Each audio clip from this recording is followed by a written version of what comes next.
आज की क्लास में कक्षा 10th का विज्ञान में आज जो टॉपिक पढ़ेंगे वो है प्रिज्म से अपवर्तन।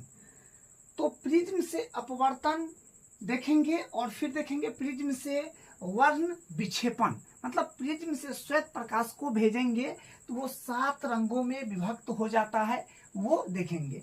ठीक है, तो देखिए सबसे पहले प्रिज्म क्या होता है।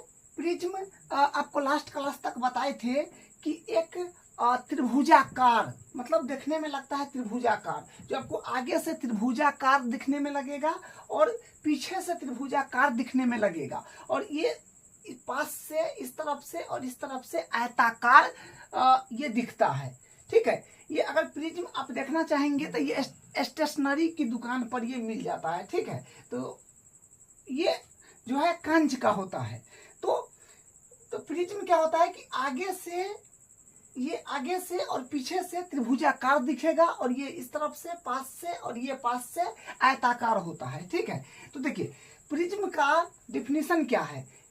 प्रिज्म यह एक ऐसी युक्ति है जो कि कुछ कोण पर झुके हुए दो आयता पारदर्शक सतहों से बना होता है। वह त्रिकोणीय सतह जो प्रिज्म के आयताकार सतह पर लंब होता है प्रिज्म का प्रधान खंड कहलाता है।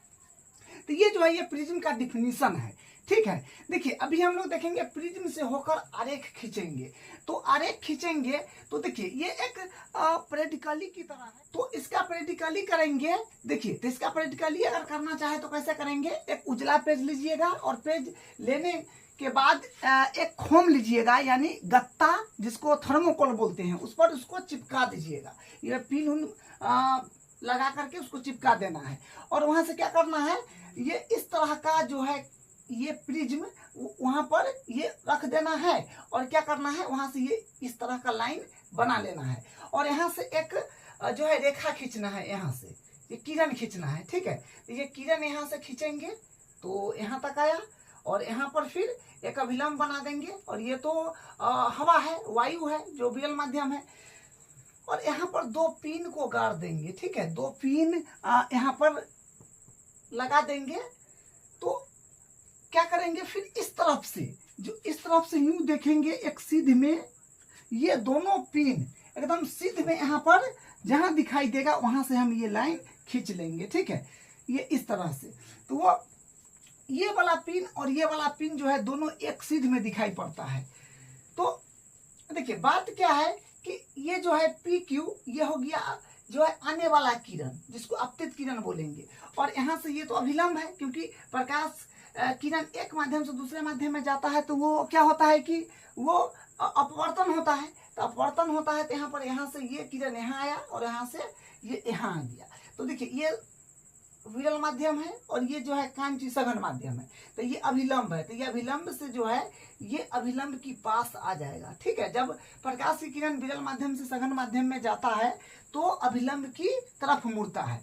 अब यहाँ से फिर क्या हुआ कि देखिए फिर यहाँ से ये प्रकाश किरण फिर, और यहाँ से ये फिर ईताब हो गया सघन माध्यम, तो फिर सघन से आया विरल में, तब सघन से जब विरल में आता है तो अभिलंब से दूर हटता है प्रकाश का किरण, तो यहाँ से ये अभिलंब से दूर हट गया, तो ये अभिलंब है m.n। ठीक है, तो इस तरह से बनाएंगे।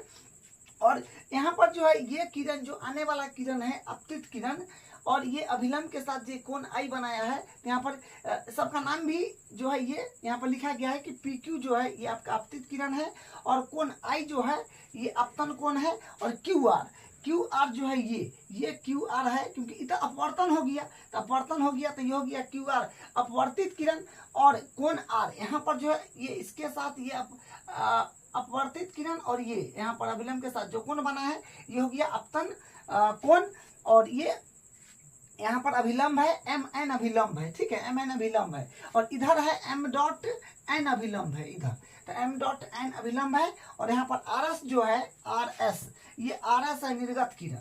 ठीक है, ये rs जो है ये निर्गत किरण है, और यहाँ पर जो है ये किरण जो बाहर आ रहा है, तो ये इससे जो कोण बना है ये हो गया निर्गत कोण। ठीक है, तो ये RS जो है निर्गत किरण है, और इससे जो कोण बना वो हो गया आपका निर्गत कोण, और ये जो है ये कोण A है, ये प्रिज्म कोण है, ये कोण ये जो A है ये प्रिज्म कोण है। अब देखिए यहाँ पर, और मान लीजिए कि यहाँ से हम प्रकाश किरण को भेजे हैं, यहाँ से प्रकाश किरण को भेजे हैं, अगर ये प्रिज्म नहीं रहता तो ये सीधा यूं निकल जाता, ठीक है। तो यूं निकल जाता तो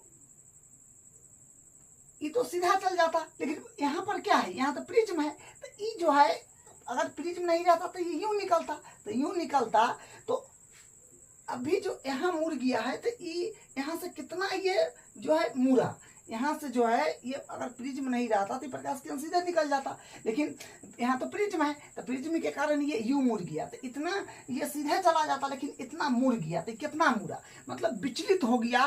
तो यही यहाँ पर का कोण को हम लोग बोलते हैं विचलन कोण, कितना विचलित हो गया। यहाँ से ये यूं टर्निंग मार दिया तो ये हो गया कोण डी, इसको विचलन कोण बोलेंगे, ठीक है। तो कोण डी हो गया विचलन कोण।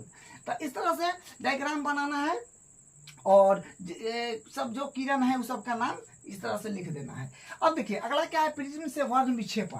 प्रिज्म से वर्ण विक्षेपण क्या है कि ये प्रिज्म है, तो यहाँ से हम एक श्वेत प्रकाश को भेजेंगे तो ये अभी 7 रंगों में जो है विभक्त हो जाता है, अभी 7 रंगों में विभक्त हो जाता है, जिसको हम लोग बोलते हैं मतलब यहाँ पर जो है एक पट्टी प्राप्त होता है जिसे हम लोग बोलते हैं स्पेक्ट्रम। देखिए क्या है, श्वेत प्रकाश को प्रिज्म से होकर गुजारे जाने पर अपने अभी 7 रंगों में विभक्त होने की घटना प्रकाश का वर्ण विक्षेपण कहलाता है।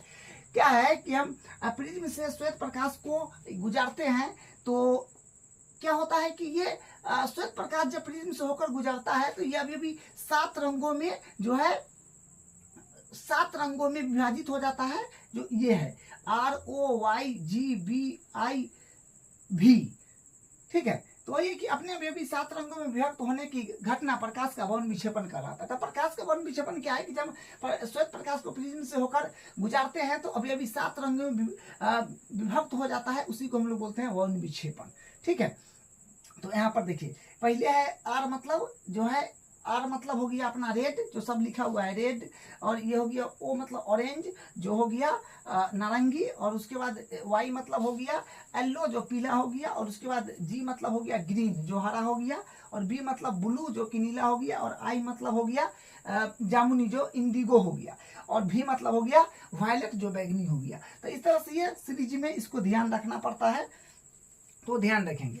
तो वर्ण विक्षेपण के फलस्वरूप पर्दे पर हमें 7 रंगों की रंगीन पट्टी बैजानी हैप्पीनाला के रूप में पर्दे पर प्राप्त होती है, जिसे हम स्पेक्ट्रम कहते हैं। तो ये जो है 7 रंगों की एक पट्टी प्राप्त होता है जिसे हम लोग बोलते हैं स्पेक्ट्रम, ठीक है। वही लिखा है कि वर्ण विक्षेपण के फलस्वरूप पर्दे पर हमें 7 रंगों की रंगीन पट्टी बैजानी है हैप्पीनाला, जो यही है VIBJYOR, वही है के रूप में पर्दे पर प्राप्त होती है, जिसे हम स्पेक्ट्रम कहते हैं। तो जो इस कलर जिस तरह से है वो क्रम में लिखा गया है।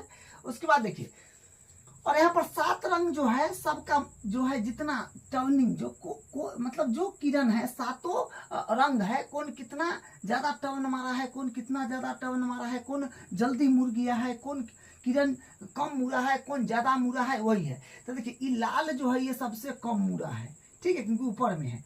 तो लाल रंग का विचलन न्यूनतम, जबकि बैगनी रंग का विचलन अधिकतम हुआ, क्योंकि देखिए बहुत कम मुड़ा है और सबसे ज्यादा ये मुड़ा है जो लास्ट में है। तो वही कि लाल रंग का विचलन न्यूनतम जबकि बैगनी रंग का विचलन अधिकतम होता है, और लाल अपवर्तन कोण अधिक जबकि बैगनी